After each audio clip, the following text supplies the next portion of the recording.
शुरू करेंगे। ओम नमः सिद्धेभ्याय जय श्री ओम नमः सिद्धेभ्याय जय श्री ओम नमः सिद्धेभ्याय।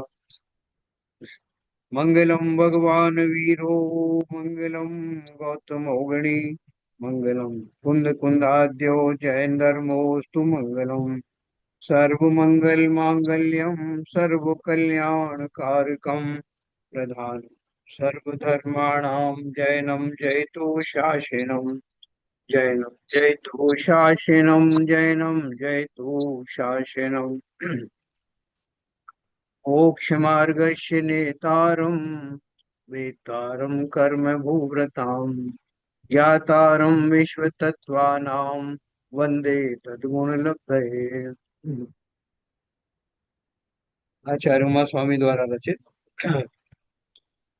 तत्वार सूत्र अथवा मोक्ष शास्त्र हम लोग पढ़ रहे हैं, जिसमें मति ज्ञान के 228 भेदों के बारे में हम जान रहे हैं। और मति ज्ञान की जो बारीकियां हैं, हमने 4 स्टेप में वो मति ज्ञान पूर्ण होता है, जिसमें अवग्रह, ईहा, अवाय और धारणा, ये 4 स्टेप होती हैं। इनके बारे में आज फिर से हम पढ़ेंगे। साथ में जो पदार्थ होते हैं, वो 12 प्रकार के पदार्थ अपन ने पढ़े थे। वो निश्चित अनिश्चित और ये सारी चीजें पढ़ी थी कि किस किस तरह के पदार्थ होते हैं, किस किस दशा में रहने वाले पदार्थ होते हैं, जिनको वो जान पाता है। तो 12 प्रकार के पदार्थ अपन ने जाने, और 5 इंद्रिय मन, उनसे मल्टीप्लाई किया, और 4 प्रकार का मल्टीप्लाई करने से वो 288 भेद होते हैं। अब हम एक जानने वाले हैं कि जो हमारी जो 5 इंद्रिय और मन है, उनमें भी थोड़ा सा भेद पड़ता है। क्या भेद पड़ता है कि चक्षु इंद्रिय जो हमारी है और मन, उनसे जो पदार्थ जाने जाते हैं, उसका अलग ही स्वरूप है। तो आप देखोगे कि आंखों को के बिल्कुल पास में लाके आंखों में घुसा के कोई चीज नहीं देख सकते आप। जबकि जिह्वा के लिए तो जिह्वा के ऊपर टच करोगे तब उसका स्वाद आएगा, या कर्णेंद्रिय के कोई वस्तु बिल्कुल कान के समीप ही आएगी तब उसका स्वर ज्यादा स्पष्ट होता है।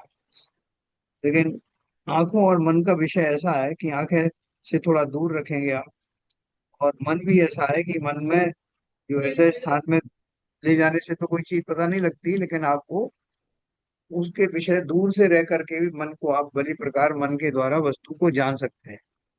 तो अभी जो अपन पढ़ने वाले हैं वो ये है कि चक्षु इंद्रिय और मन, इनके द्वारा जब ज्ञान होता है तो वो पदार्थ जो है स्पष्ट हो जाता है, उसे व्यक्त कहते हैं। जबकि बाकी की इंद्रियां हैं, वो इनडायरेक्टली जो है उस बस पदार्थ को देखती हैं, उसे अव्यक्त कहते हैं। जैसे कहीं पे कोई पुस्तक आदि रखी है, कोई वस्तु रखी है, हमारा हाथ उस पर चला गया तो हमको थोड़ा सा आभास हो जाता है कि यहाँ कोई हार्ड वस्तु रखी है, पुस्तक की शेप में रखी है, हमने देखा नहीं है, लेकिन एक थोड़ा सा हल्का सा आभास हो जाता है। तो वो जो उनका ज्ञान होता है वो मोटा मोटा ज्ञान होता है। बाकी इंद्रियों से, चक्षु और मन के अतिरिक्त जो इंद्रियों से ज्ञान होता है, वो मोटा मोटा ज्ञान जिसे कहते हैं ये वो। ना है नहीं, पीछे पीछे है ही नहीं है। पीछे है ही नहीं। हाँ, तो अपन अभी इसके बारे में पढ़ेंगे। तो आपको उसमें ताज्जुब नहीं होगा कि जो व्यक्त पदार्थ हैं, यानी जिनमें को ज्यादा स्पष्ट हो जाते हैं, जैसे आंखों से देख करके या मन से सोच करके, उन्हें व्यक्त पदार्थ कहते हैं। और व्यक्त पदार्थों का आभास होना, अवग्रह होना, उसको अर्थावग्रह कहते हैं।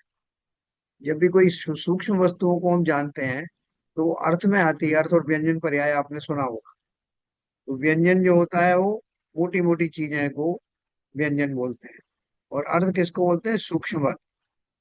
तो आगे अपन पढ़ने वाले हैं कि चक्षु और मन के द्वारा बारीक चीजों को, यानी और दूर तक की चीजों को स्पष्ट रूप से जाना जा सकता है, वो व्यक्त के अंतर्गत आता है। सर, जो अर्थ और व्यंजन को जो पहले आपने विवेचन किया था, हाँ, अर्थ को आपने निश्चय में माना माना था और व्यंजन को व्यवहार में माना। तो इसका क्या कोरिलेशन है अभी जो बताया उससे? हाँ, देखो वहां भी अपन ने एक चीज पढ़ी थी कि अर्थ और व्यंजन पर्याय अपन ने जो पढ़ी थी, तो उसमें एक चीज पढ़ी थी कि जब कोई आकार से संबंधित, प्रदेशों से संबंधित बात होती है तो वो व्यंजन पर्याय में आती है। जैसे किसी वस्तु का आकार प्रकार है तो वो बाहर से दिखाई देता है, तो मोटी मोटी बातें वो व्यंजन में आती है। जबकि अर्थ में जो आती है, जो सूक्ष्म बातें हैं, जैसे कि जीव की भूतगल की पर्याय आदि हैं, या जीव के भावों की पर्याय हैं, वो सब केवल ज्ञान गम्य होती है। तो वो सूक्ष्म बातें हैं, वो अर्थ पर्यायों में आता है, ये अपन ने पहले पढ़ा। तो वो तो स्टेटमेंट वही अपनी जगह पर ही है कि व्यंजन का अर्थ है मोटा मोटा जानना, और अर्थ का अंदर है, अर्थ है कि सूक्ष्म रूप से जानना। उनको अपन यहाँ घटित करेंगे तो ये कहा जाएगा कि दो इंद्रियां जो ऐसी हैं जिनके द्वारा हम सूक्ष्म बातें भी देख कर सकते हैं, स्पष्ट देख सकते हैं, और वो इंद्रियां हैं आंखें, नेत्र और मन। जबकि बाकी की जो इंद्रियां हैं उनसे मोटा मोटा जान सकते हैं।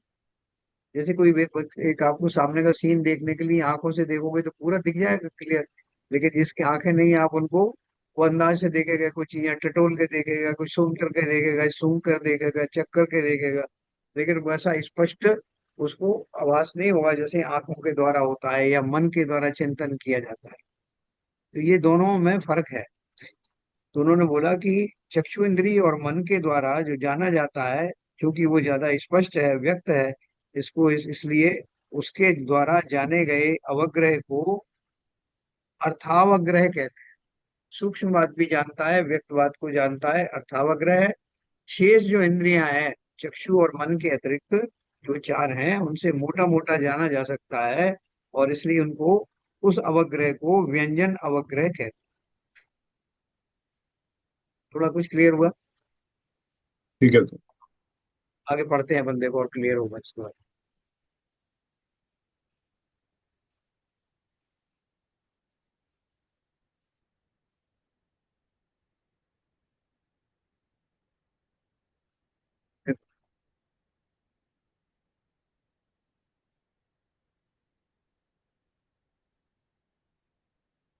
अवग्रह ज्ञान में विशेषता, 18 नंबर का सूत्र है ये।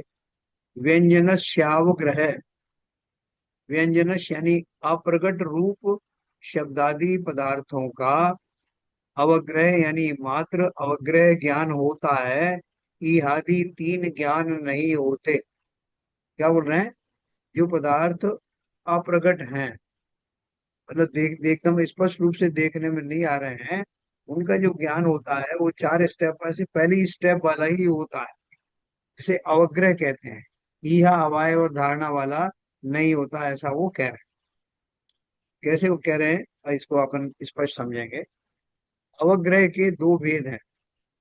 पहला व्यंजनावग्रह, दूसरा है अर्थावग्रह। व्यंजनावग्रह किसे कहते हैं? कल कहाँ खत्म अव्यक्त किया था सर? है। कल और इससे पहले खत्म किया था कहीं?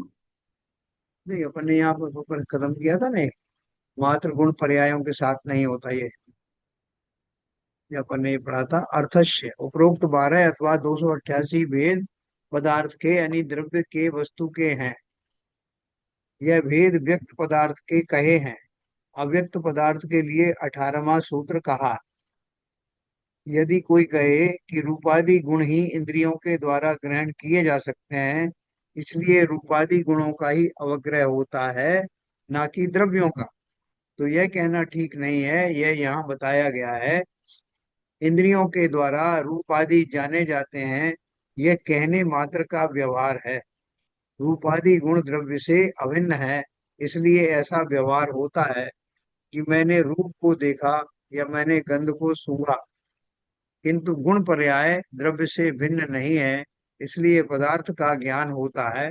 इंद्रियों का संबंध पदार्थ के साथ होता है, मात्र गुण पर्यायों के साथ नहीं होता। कल अपन ने ये बात पढ़ी थी। नहीं साहब, इसका थोड़ा विवेचन करेंगे पूरे का? हाँ, करता हूँ। तो उन्होंने क्या पढ़ा था, कुछ लोगों का मानना है कि जब मैं किसी वस्तु की को देखता हूँ तो संपूर्ण, कोई तो कहता है कि वस्तु का ही ज्ञान होता है, उसके गुणों का ज्ञान नहीं होता। और कोई कहता है कि नहीं, सिर्फ गुणों का ज्ञान होता है, वस्तु का ज्ञान नहीं होता। तो आपका क्या कहना है, बताइए।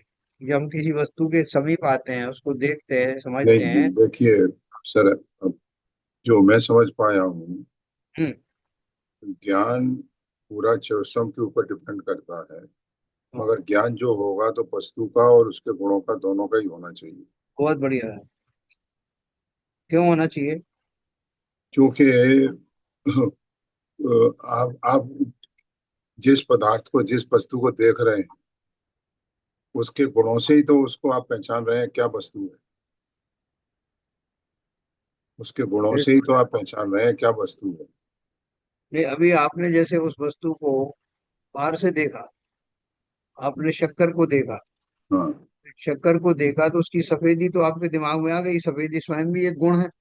नहीं सर, ऐसा है, मैं आपको एग्जांपल देता हूँ, आपने बहुत अच्छा एग्जांपल दिया। हम्म। शक्कर है और फिटकरी है, दोनों रखी हैं अलग अलग, हाँ। और दोनों एक सी दिख रही हैं, एक ही साइज की हैं। हाँ। या या आपकी टाटरी है, हाँ, मिश्री है। मिस्री है। तो आपने देखा भी, और जब आप उसके गुणों का पहचान करेंगे, ज्ञान करेंगे, तो उसको हम्म। आप चखेंगे भी।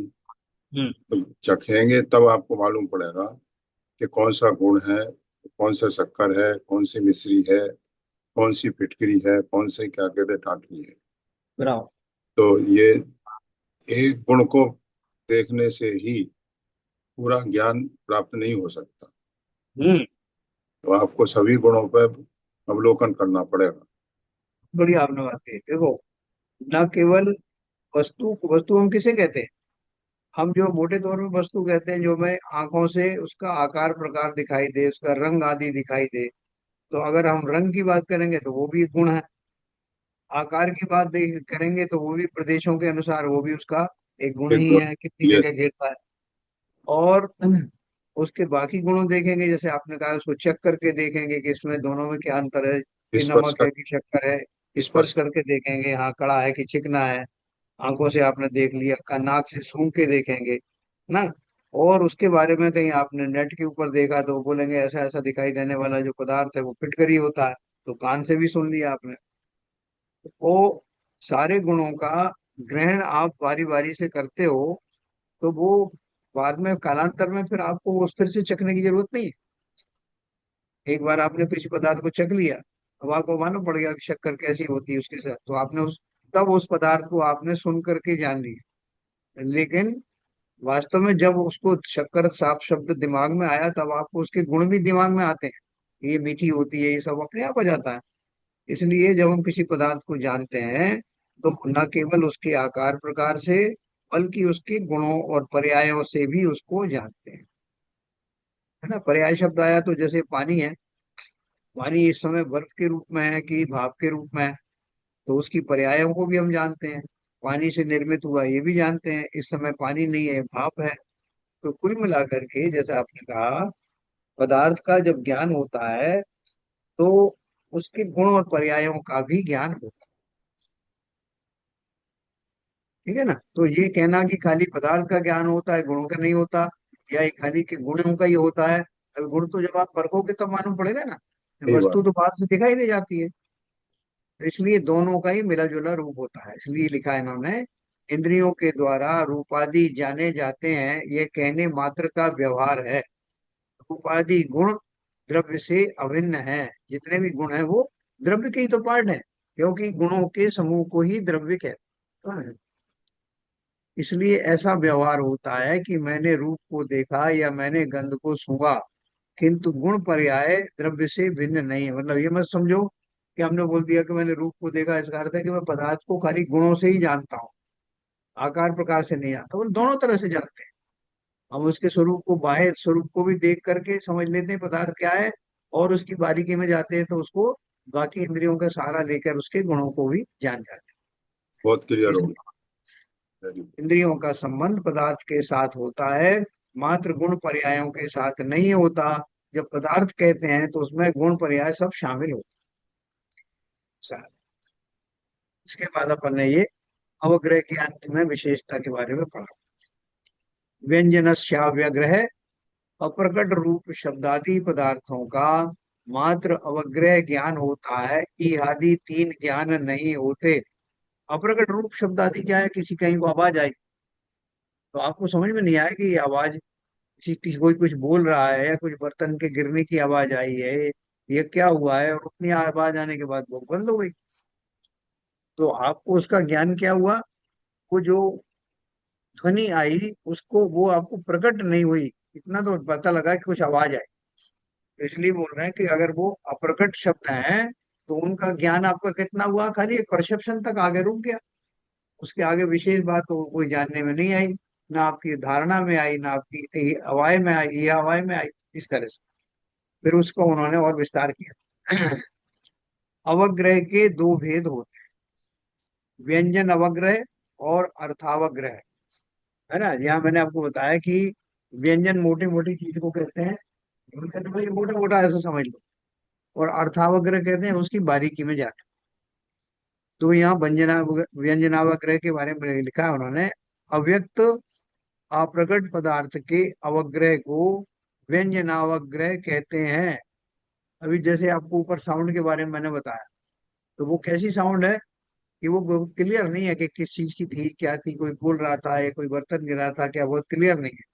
लेकिन मेरा जो कुछ परसेप्शन, कुछ ज्ञान तो हुआ ना, उस तो वो मोटा मोटा ज्ञान की मैंने कुछ सुना या कुछ तो है, कुछ आवाज आई है, तो वो ऐसा जो मोटा ज्ञान है उसको व्यंजन अवग्रह कहते हैं। क्योंकि वो अभी आगे नहीं पहुंचा, ये आवाज धारणा में नहीं आया, उसके बाद ही वो समाप्त हो गया। तो वो कहाँ तक सीमित रहा? व्यंजन अवग्रह तक ही सीमित रहा। और अर्थावग्रह क्या है इसके विपरीत? व्यक्त प्रकट पदार्थ के अवग्रह को अर्थावग्रह कहते हैं। अब वो व्यक्ति वस्तु सामने से आई, वो आवाज जो आ रही थी, मुझे मालूम पड़ा थोड़ी देर बाद कि अरे ये गाय आ रही ना इधर से, ये गाय की वजह से, गाय की आवाज थी ये। तो वो मुझे थोड़ा प्रकट हो गया, और प्रकट होने में मेरी आंखों का भी सहयोग मिला ना, जो पहले मैंने आपको बताया कि चक्षुंद्री के द्वारा प्रकट पदार्थों का ज्ञान होता है। यह जिन चीजों से चक्षु का ग्रहण होता है वो व्यक्त पदार्थ होते हैं। तो गाय सामने से आ रही थी, मुझे अब समझ में आ गया, मैंने उस आवाज को उससे रिलेट किया कि ये जो आवाज आ रही थी ये गाय की थी, और इसको गाय का रमाना कहते हैं। और गाय शायद अपने बछड़े से बिछुड़ गई है, इसलिए उसकी ऐसी आवाज आ रही है। मैं उसके साथ बहुत सारी चीजें कनेक्ट कर सकता हूँ। तो अब वो व्यक्त के रूप में मैं अर्थावग्रह में पहुंच गया, मतलब मैं उसकी बारीकियों को भी जान गया। फिर उसमें सोच सकता हूँ कि ये गाय की आवाज और भैंस की आवाज में फर्क होता है, और इसकी आवाज जो आती है उसका तब क्या कारण होता है, किस तरह से ये रमाती है, कितनी दूर तक इसकी आवाज जाती है, इसकी आवाज लगाने के कारण क्या होते हैं। ऐसी बहुत सारी चीजें उससे मैं कनेक्ट कर सकता हूँ। तो उन्होंने क्या बोला? व्यक्त और प्रकट पदार्थ के अवग्रह को अर्थावग्रह कहते हैं। इतना अभी आप मोटा मोटा ही समझिए कि व्यंजन अवग्रह क्या है। अव्यक्त अप्रकट पदार्थ के अवग्रह को, यानी अवग्रह वाली पहली स्टेज को व्यंजन अवग्रह कहते हैं। और जो व्यक्त और प्रकट पदार्थ हैं उनका जो ज्ञान होता है, सामान्य ज्ञान, उसको अर्थावग्रह कहते हैं। फिर अब इसके दोनों के दृष्टांत दिए होते हैं, अर्थावग्रह और व्यंजनावग्रह के दृष्टांत। पुस्तक का शरीर की चमड़ी से स्पर्श हुआ, तब उस वस्तु का ज्ञान प्रारंभ होने पर भी कुछ समय तक वह ज्ञान अपने को प्रकट रूप नहीं होता। इसलिए जीव को उस पुस्तक का ज्ञान अव्यक्त अप्रकट होने से उस ज्ञान को व्यंजन अवग्रह कहा जाता। आप यहाँ बैठे हुए आराम से, आपका हाथ एक साइड में चला गया, तो आपने देखा कि यार मेरा हाथ गया जिस वस्तु पर, कोई पुस्तक जैसी दिख रही मतलब आवाज हो रहा है, क्योंकि उसके कोने वोने आपको दिखाई दिए चारों तरफ से, और वो आपको थोड़ा हार्ड सी भी लगी, तो आपने सोचा कि यहाँ कोई पुस्तक है। अभी वो एक, आप गारंटी से नहीं कह सकते कि वो पुस्तक ही है, क्योंकि आपने आंखों से नहीं देखा उसको, और ना उसके और गुणों को मन से चिंतन किया है। खाली आपकी जो स्पर्शन इंद्रिय है उससे वो टच हुआ, और उसके टच होने से आपने उसका इंटरप्रेट किया कि इसमें ऐसा कोना वोना सा दिख रहा है, टच हो रहा है और हार्ड है, इसका मतलब ये पुस्तक है। तो ये जो ज्ञान हुआ, किसका ज्ञान हुआ? तो बोल रहे हैं कि कुछ समय तक वो ज्ञान अपने को प्रकट रूप नहीं होता। अभी थोड़ा आपको खाली आवाज हुआ कि यार कुछ पुस्तक जैसी चीज है, इसलिए जीव को उस पुस्तक का ज्ञान अव्यक्त अप्रगट होने से उस ज्ञान को व्यंजन अवग्रह कहा जाता यानी जो आपको उस समय ज्ञान हुआ, वो ज्ञान कैसा है? ऐसा स्पष्ट नहीं है जैसे आंखों से हो। तो इसलिए आपने उसको क्या कहा कि मोटे मोटे तौर पे तो मुझे ऐसे ही लगता है कि भाई ये पुस्तक है। ये आपको नींद भरी हुई है, आपकी आंखें बंद हैं, आंखों से देखा नहीं आपने। किसी ने कहा भाई वो एक पुस्तक पकड़ाना जरा, तो मैंने बिना आंखें खोले ऐसे हाथ उस पर लगाया, और मुझे ऐसा अंदाज लगा कि ये पुस्तक है। तो तो उस समय उसको इस तरह भी कह सकते हैं कि आपने अंधेरे में किसी पुस्तक हाँ, को पढ़ा। ऐसा वो भी कह सकते हैं, बिल्कुल सही है। तो वो जो ज्ञान होगा वो ज्ञान तो है, लेकिन स्पष्ट ज्ञान नहीं है, पूरा व्यक्त ज्ञान नहीं है, वो क्योंकि पुस्तक वस्तु पूरी कौन व्यक्त नहीं है। कौन सी पुस्तक है, किस समय हाँ, की है। और वो पुस्तक है भी कि नहीं है, हो सकता है कि उस आकार का कोई जो है कोई दूसरी वस्तु हो, प्लास्टिक का कोई टुकड़ा पड़ा हो। प्लास्टिक का टुकड़ा हो सकता है, लकड़ी का भी हो सकता है। हाँ, लकड़ी का, लोहे का, सब में एक जैसे ही गुण है। उसमें भी कॉर्नर बने हुए हैं, वो भी हार्ड है ऐसा। तो इसलिए उन्होंने बोला वो कैसा है, कुछ समय तक वह ज्ञान अपने को प्रकट रूप नहीं होता, इसलिए जीव को उस पुस्तक का ज्ञान अव्यक्त, अप्रकट होने से उस ज्ञान को व्यंजनावग्रह कहा जाता है। फिर किसी ने कहा भैया ठीक से देखो उसको, ये पुस्तक नहीं, तुम क्या पकड़ा रहे हो मेरे को? मैंने पुस्तक मांगी तो तुम ये प्लास्टिक का चीज दे रहे हो। तो बोला, मैं बोलता हूँ हाँ सॉरी साहब, मैं मुझे ऐसा ही लगा कि यही पुस्तक है ना। तो ये बोल रहे हैं कि फिर थोड़ी देर बाद जब आप उसको और ध्यान से देखोगे, कोई और इंद्री का सहारा लोगे, या स्पर्शन इंद्री को ही बहुत अच्छे से उस पर हाथ घुमा करके सब तरह से एंश्योर करोगे, तब वो पदार्थ थोड़ा सा व्यक्त होता है। तो ये उन्होंने बोला, ये व्यंजनावग्रह का अर्थ क्या हुआ कि वो, उसका ज्ञान अभी आधा अधूरा है, अस्पष्ट है, इसलिए उसको मोटा मोटा ज्ञान को हम व्यंजन अवग्रह कहते हैं। फिर दूसरे नंबर पे अर्थावग्रह का होगा, पुस्तक पर दृष्टि पड़ने पर पहले जो ज्ञान प्रकट रूप होता है, वह व्यक्त अथवा प्रकट पदार्थ का अवग्रह यानी अर्थावग्रह कहलाता। अब आपने उस पर आंखें ढूल आंख खोलो, आंख खोल के देखो भाई क्या पकड़ा रहे हो तुम मेरे को। आंखें खोली, उस पर ध्यान दिया कि ये नहीं, मैं सही चीज दे रहा हूँ, ये पुस्तक ही है। अब आपको कंफर्म हो गया, वो पदार्थ आपके सामने स्पष्ट हो गया। अब जो उसका ज्ञान हुआ, वो गया जो स्पष्टता ज्ञान में आई, उसको अपन अर्थावग्रह कहते हैं, क्योंकि उसने उस पदार्थ को व्यक्त रूप से जाना। व्यक्त रूप से जाना या उसकी बारीकियों सहित जाना, इसका नाम अर्थावग्रह है।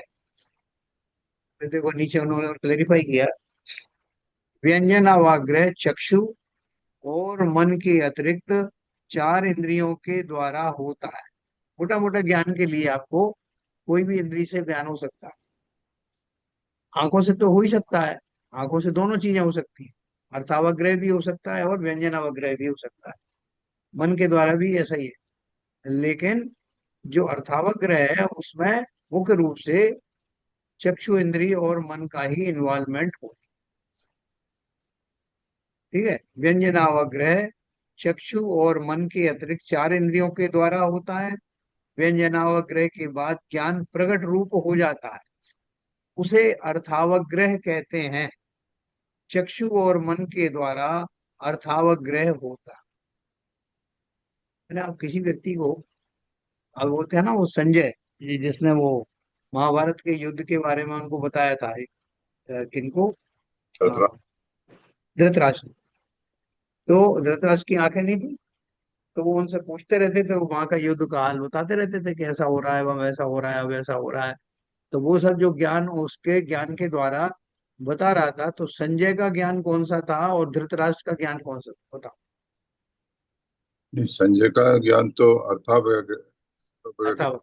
हाँ, उसका व्यंजना और अवयव का बस चतुरा। सिंपल बात, सही कहा आपने कि वो संजय तो सब देख रहा था, उसको दोनों तरह का दिख रहा था, व्यंजनाग्रह भी दिख रहा था, अर्थाग्रह भी हो रहा था।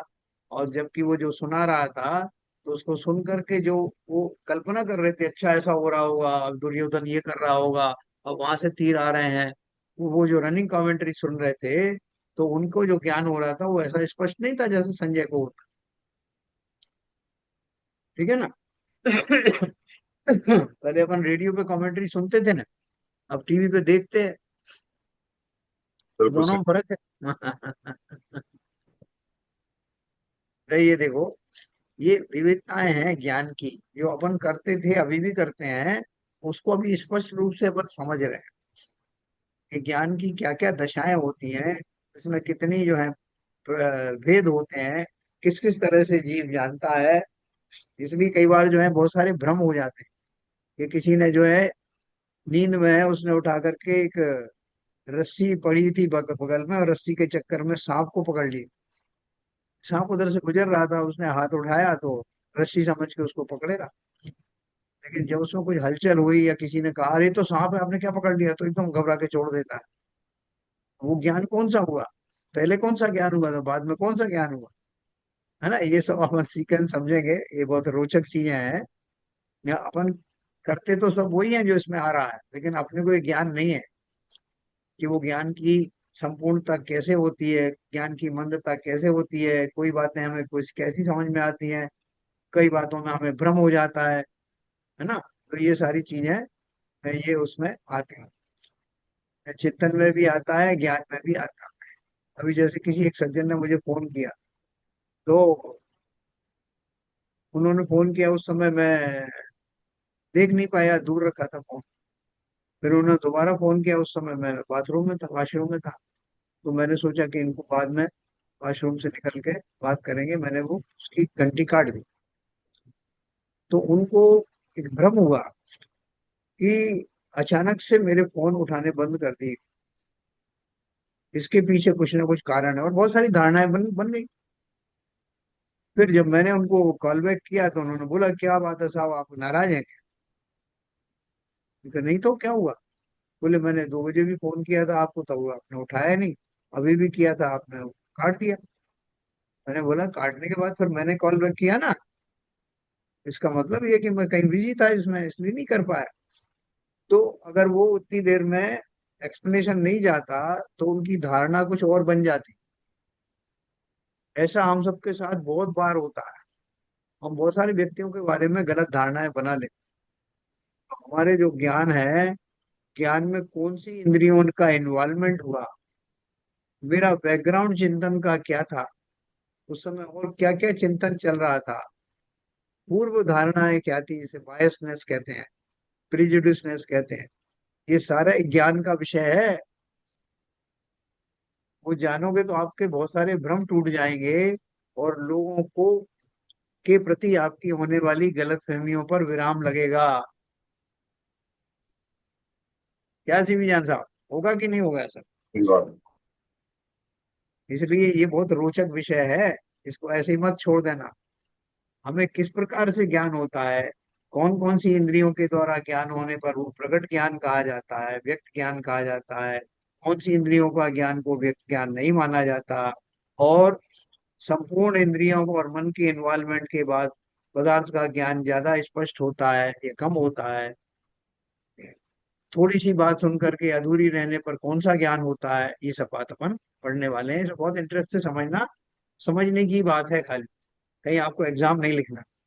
सर यहाँ पे बीच में एक दूसरा प्रश्न पूछने वाला हूँ हाँ। कि अभी चर्चा हो रही थी स्वाध्याय से पहले थे हाँ। इस, तो वो एक इंटरव्यू पढ़ रहे थे, एक बालक है जिसका भी जन्म मतलब काफी बड़ा हो गया है अभी। तो हाँ। उसके उसको वो कहता है कि मैं पार्श्वनाथ भगवान के भव्य में था, और उस समय जब उनको ऑब्सर्व हुआ था तो मैंने देखा था, और ये घटनाएं मेरे सामने हुई थी। हाँ। और उनका घटनाओं का वो पूर्ण विवरण कर रहा था। उसके बाद और भी भवों की चर्चाएं उसने की, हम्म। इस भव में वहाँ क्या घटना हुई थी। तो इस तरह की पूर्व भव की स्मृति होना हम्म। क्या अवधि ज्ञान का परिचय है, या किस कैटेगरी में डालेंगे इसको? डिपेंड करता है वो व्यक्ति कौन है, कोई साधक है क्या, मुनि आदि है?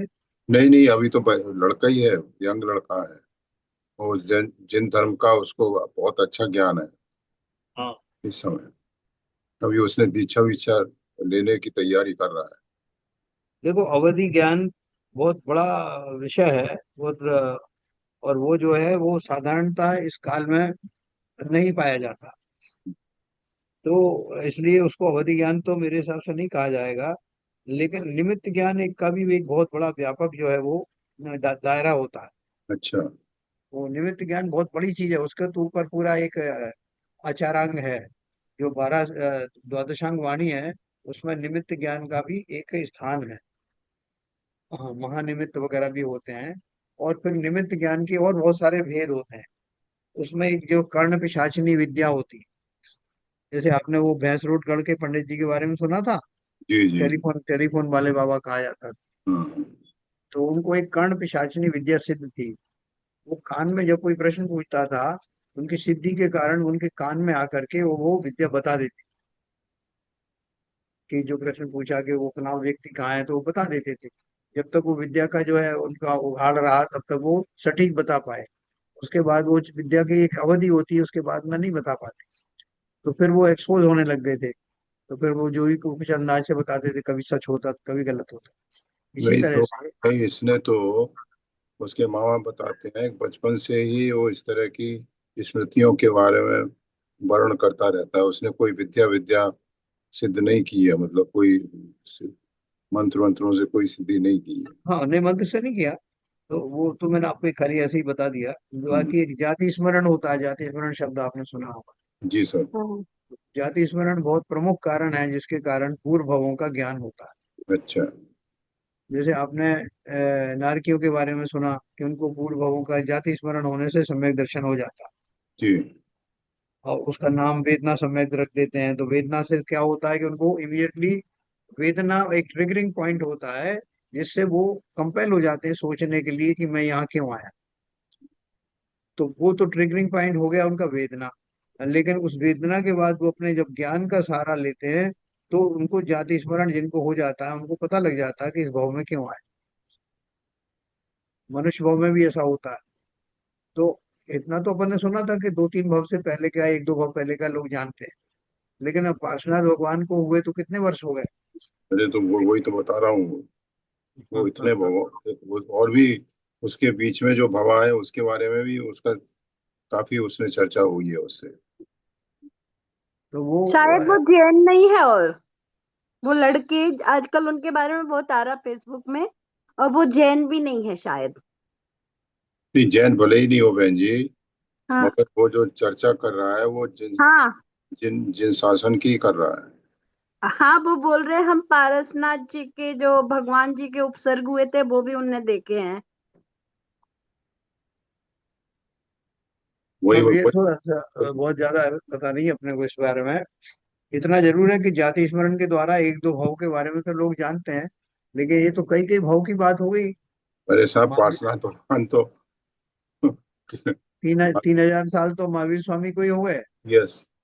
और उसके पहले जो है वो पार्श्वनाथ भगवान तो की आयु तो थोड़ी ज्यादा ही थी। यस। तो मतलब 3-4 हजार पहले साल पहले की बात है।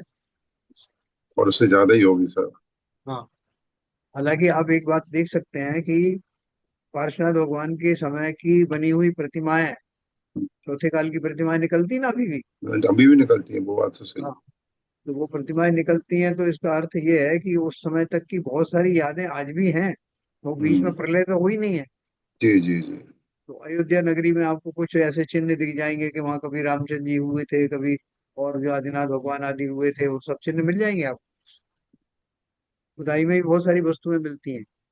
तो हो सकता है कि इस व्यक्ति का जो है ज्ञान मतलब पूर्व भाव संबंधी इतना रहा होगा। कोई विद्वान इसके बारे में बता सकता है, अपने को ज्यादा नॉलेज नहीं है इसकी। तो आगे चलें सब। चलिए चलिए चलिए। तो ये अपन ने अ, व्यक्त और अव्यक्त के बारे में मोटी मोटी बात मैंने आपको समझाई, है ना। और इसका रिपरकशन क्या है कि इन ज्ञानों के द्वारा अस्पष्ट रूप को जान करके कोई धारणाएं ना बनाए। ये सारी चीजें अपन जान रहे हैं, इसका रिपरकशन जानना कि किसी के हाथ में कुछ आ गया और उस वस्तु को वो कुछ गलत समझ ले, तो उसका ज्ञान अभी स्पष्ट नहीं है, व्यक्त नहीं हुआ। सर्प को रस्सी पकड़ के समझ लिया उसने, और वो यही समझ रहा है कि ये तो रस्सी है, तो वो कितनी घातक होगी। तो जब नेत्रों से देखता है और मन के बारे में उसकी जीभ लपलपा रही है, ये देखा, ये सारा सब मन से उसका स्वरूप जाना, तब उसने उसको व्यक्त रूप से उसका ज्ञान हुआ। तो व्यक्त रूप से होने वाले ज्ञान को अर्थावग्रह कहते हैं, और अव्यक्त पदार्थों का ज्ञान होने को, मोटा मोटा ज्ञान है, ज्ञान तो वो भी है, उसको व्यंजन अवग्रह कहते हैं। ठीक है, अभी देखो और क्लियर किया ना, अव्यक्त का अर्थ क्या होता है।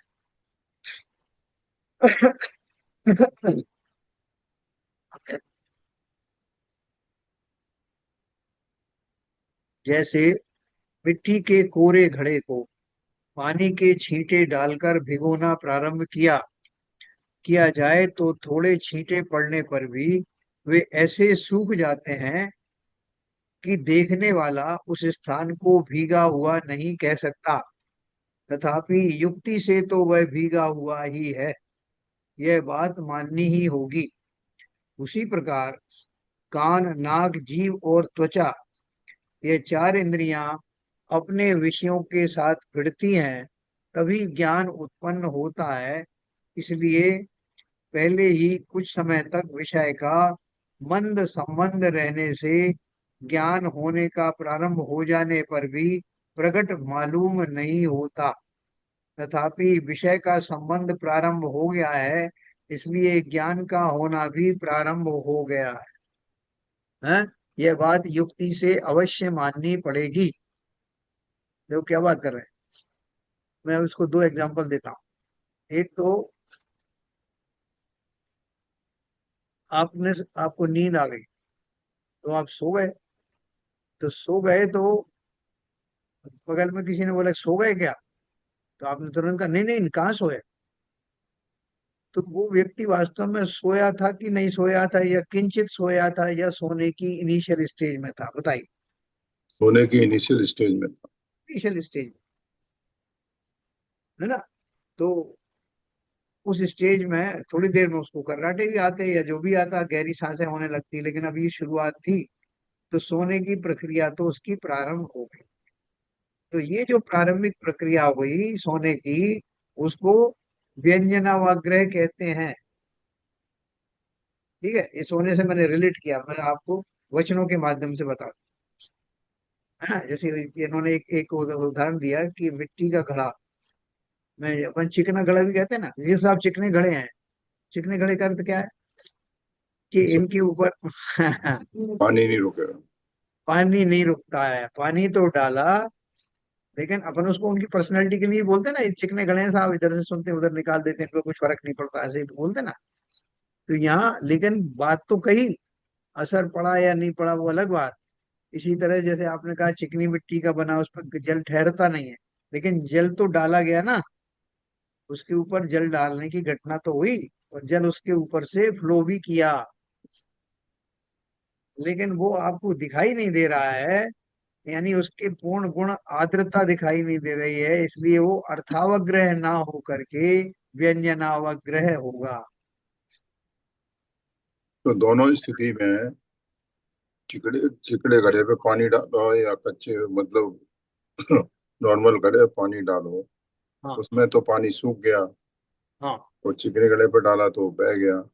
हाँ तो दोनों ही स्थिति में व्यंजनाक वो, हाँ, वो सही कह रहे हो आप, सही कह रहे हो, दोनों ही स्थिति में वो दिखाई तो दे नहीं रहा ना कि वो भीगा हुआ है। या तो ये तो उन्होंने बोला कि भिगोना प्रारंभ किया जाए तो छींटे, थोड़े छींटे पड़ने पर भी वो ऐसे सूख जाते हैं कि देखने वाला उस स्थान को भीगा हुआ नहीं कह सकता। तथापि युक्ति से वह भीगा हुआ ही है ना। इसी यस। प्रकार कान, नाक, जीभ और त्वचा, ये चार इंद्रियां अपने विषय के साथ भिड़ती हैं, तभी ज्ञान उत्पन्न होता है। इसलिए पहले ही कुछ समय तक विषय का मंद संबंध रहने से ज्ञान प्रकट मालूम नहीं होता। तथापि विषय का संबंध प्रारंभ हो गया है, इसलिए ज्ञान का होना भी प्रारंभ हो गया है। आपको किसी ने एक फूल लाके दिया, या एक विशेष प्रकार की दाल लाके दी, और आपने खाली उसको अभी आंखों से नहीं देखा, आपने खाली उसको हाथ से टटोल के देखा, या फूल फूल लाया, फूल की खुशबू देख करके आपको देखो साहब मैं आपको एक फूल सुंघाता हूँ, जरा बताना ये कौन से फूल की खुशबू। और ये कह के उसने आपके हाथ में फूल रख दिया। अब आपने उसको सूंघने का की शुरुआत की। अभी आपने निर्णय नहीं किया कि कौन से फूल की खुशबू है, लेकिन आपने जो जो प्रयास किया सूंघने का, तभी से आपको उसका ज्ञान का प्रारंभ कहा जाएगा या नहीं? बिल्कुल कहा जाएगा सर। बस उतनी सी बात। आवाज तो हो ही जाएगा, ये गुलाब का फूल है या चमेली का फूल है। हाँ, आप उसको सूंघने की कोशिश कर रहे हो और पूरा दिमाग लगा के कंसंट्रेट कर रहे हो कि मेरा जो उत्तर है वो सही निकल जाए, कहीं ऐसा नहीं मैं उसको चमेली का बता दूं। तो आप पूरा ध्यान से आप उसको सब इंद्रियों का उपयोग समेट करके उसको आप सूंघने का प्रयत्न कर रहे हो। तो वो जो प्रयत्न हुआ उसमें भले ही अभी स्पष्टता नहीं आई है, लेकिन वो प्रारंभिक ज्ञान भी ज्ञान तो है ही।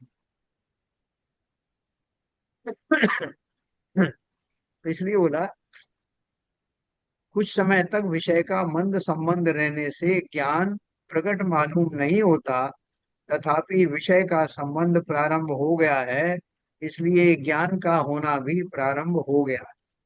यह बात युक्ति से अवश्य मानना पड़ती है।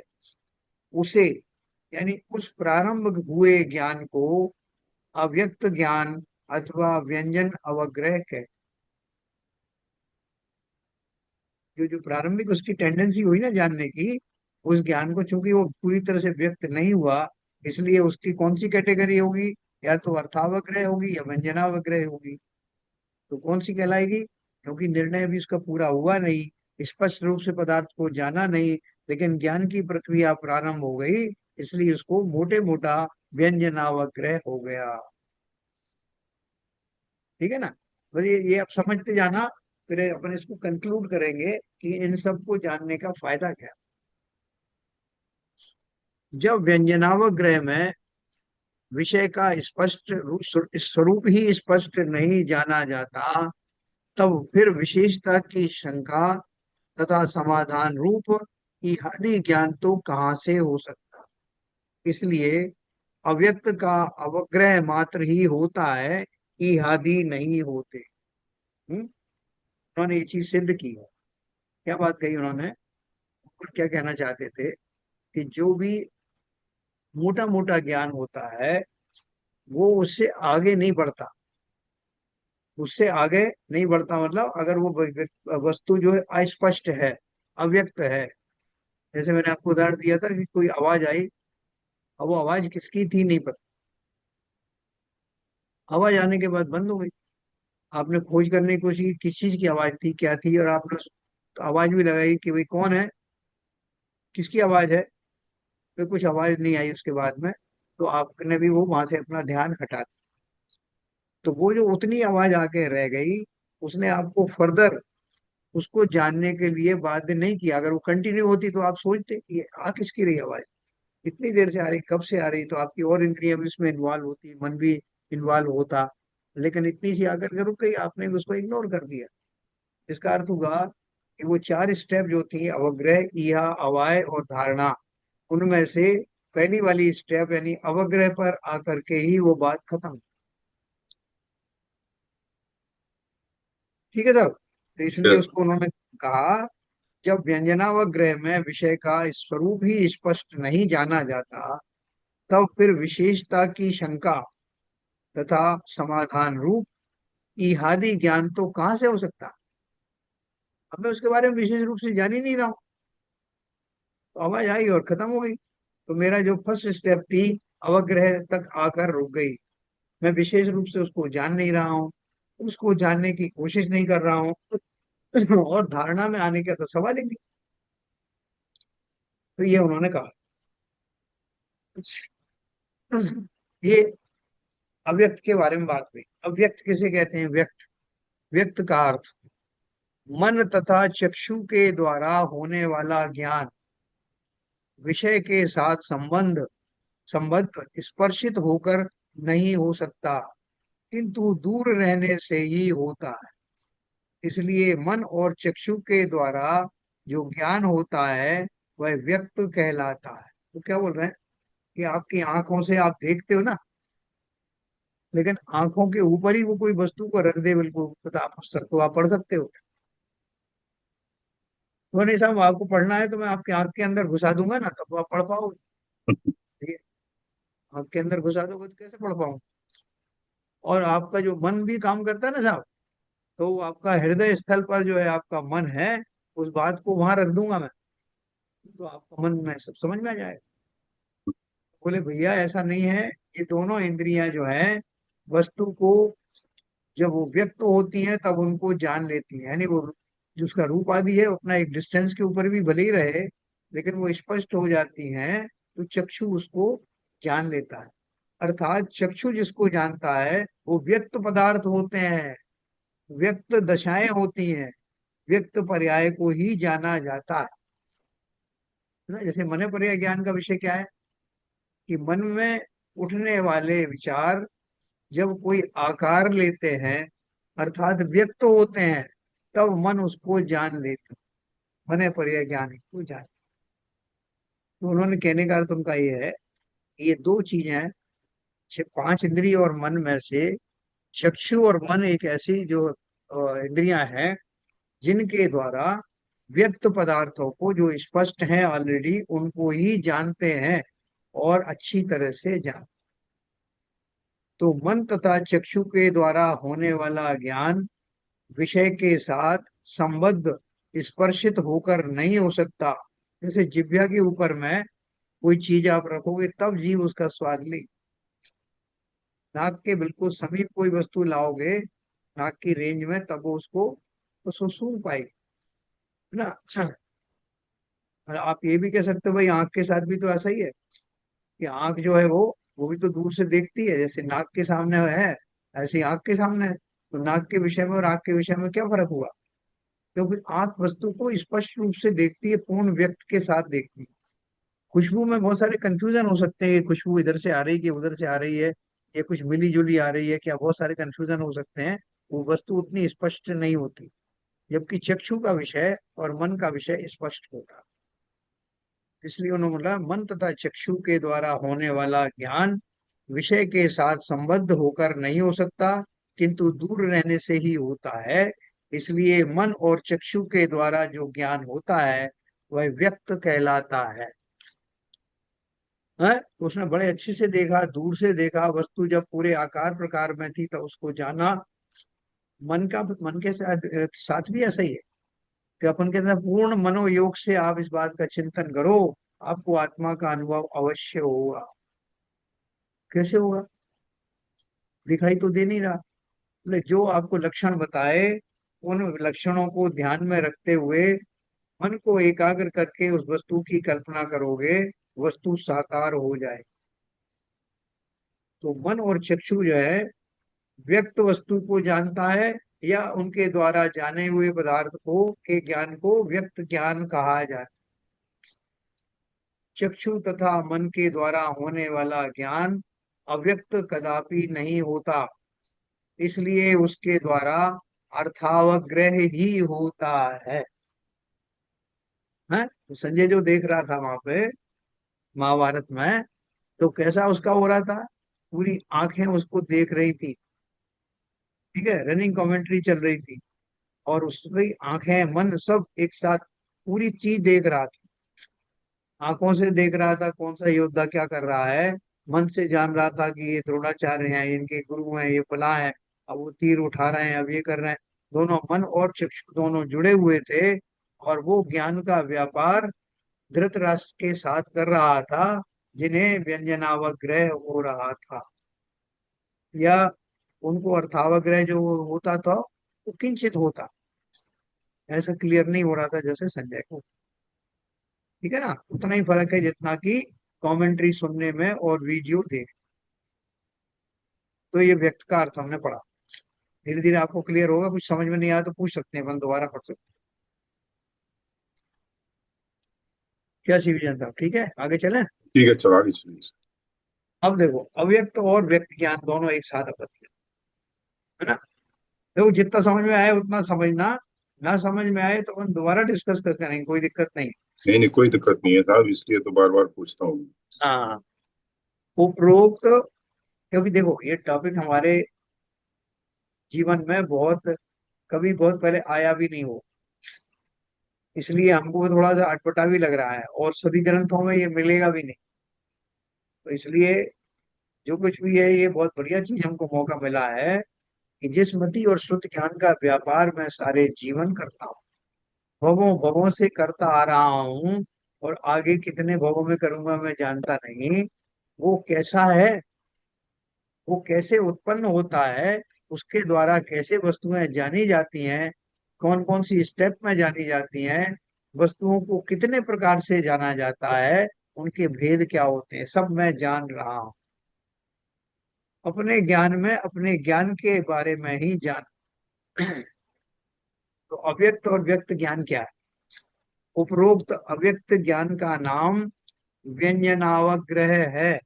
जैसा अभी अपन ने पढ़ा, जो अव्यक्त है वस्तु है, वो मोटी मोटी तौर पे मैंने जाना है, हाथ से छू के देखा है, कान से थोड़ा सुन लिया है, या नाक से सूंघ कर देख लिया है। तो वो मोटा मोटा जो है वो कौन सा है? अव्यक्त है, और उसको व्यंजन अवग्रह कहते हैं। जब से विषय की व्यक्तता भाषित होने लगती है, तभी से उस ज्ञान को व्यक्त ज्ञान कहते हैं। वो प्रोफेसर ने पढ़ाना शुरू किया, उसकी चौक से उसने लिखना शुरू किया। उस लिखने से पहले ही मैं ध्यान से सुनने लगा, उसको देख रहा हूँ प्रोफेसर क्या लिख रहा है, क्या बोल रहा है, इस तरह की उसकी एक्टिंग है। ये मुझे मालूम है कि कौन सा टॉपिक पढ़ाने वाला है, फिजिक्स का पढ़ाएगा, किसका पढ़ाएगा, कल जो पढ़ाए तो उससे आगे की थ्योरम पढ़ाएगा। ये सब मैंने बैकग्राउंड में तैयार कर लिया, लेकिन वो क्या लिखने वाला है अभी वो पूरा क्लियर हुआ नहीं। तो इससे पहले की जो भूमिका थी उसको व्यंजनावाग्रह कहा। ज्ञान का जो प्रारंभ हो गया, लेकिन वस्तु अभी या टॉपिक स्पष्ट नहीं हुआ, उस भूमिका का नाम व्यंजनावग्रह है। जब से विषय की व्यक्तता भाषित होने लगती है, उसने लिखना शुरू किया और बोलना शुरू किया, तो मेरे समझ में आ गया ये कल के बारे में बता रहा है, जो कल बताया था उससे आगे का बता रहा है, कौन सी थ्योरम के बारे में बता रहा है, आप समझना शुरू हो गया। तभी से उस ज्ञान को व्यक्त ज्ञान कहते हैं। और व्यक्त कर रहा है कि भाई साहब आप फलाने आ रहे हैं, वो अपने विचार व्यक्त करेंगे।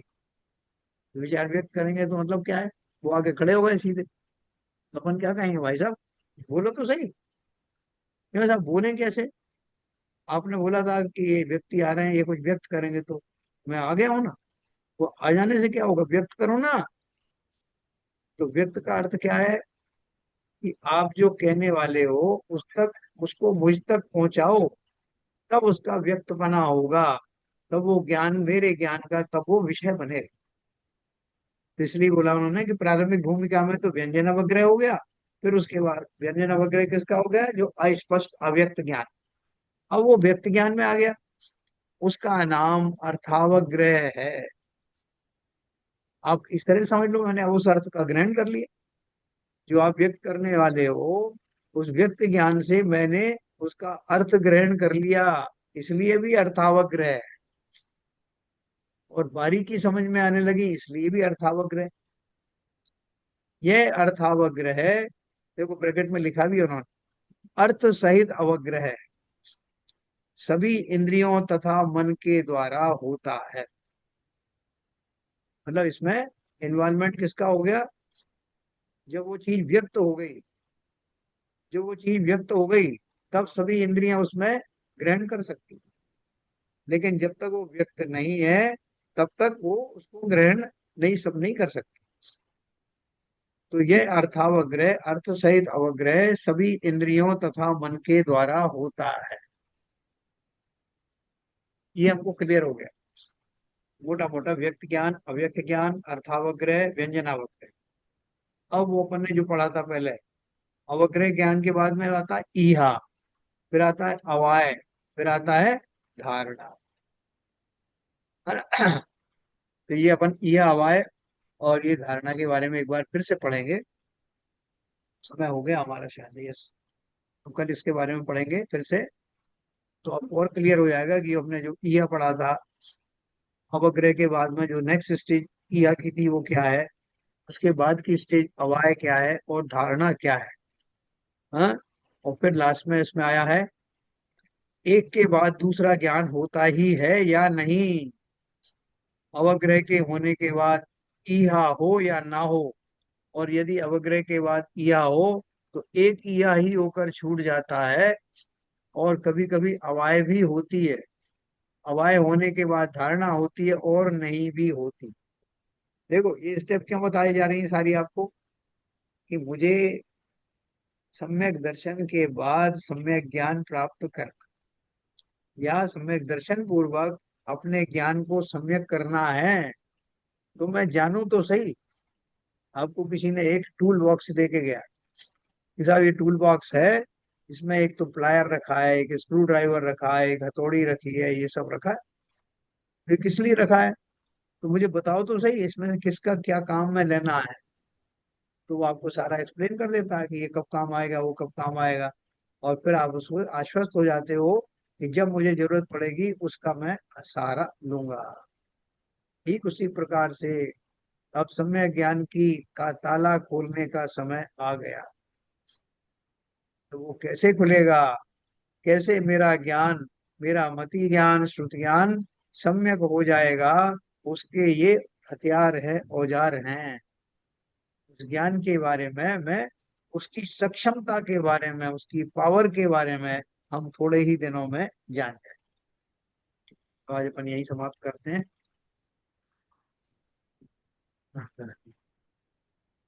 क्या हरभजन साहब बहुत डिफिकल्ट लगा क्या?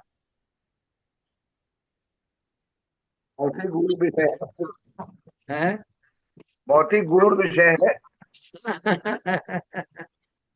मतलब इतना डिफिकल्ट तो नहीं है, अगर सिस्टमेटिक सुना जाए हाँ। तो सूक्ष्म जरूर है।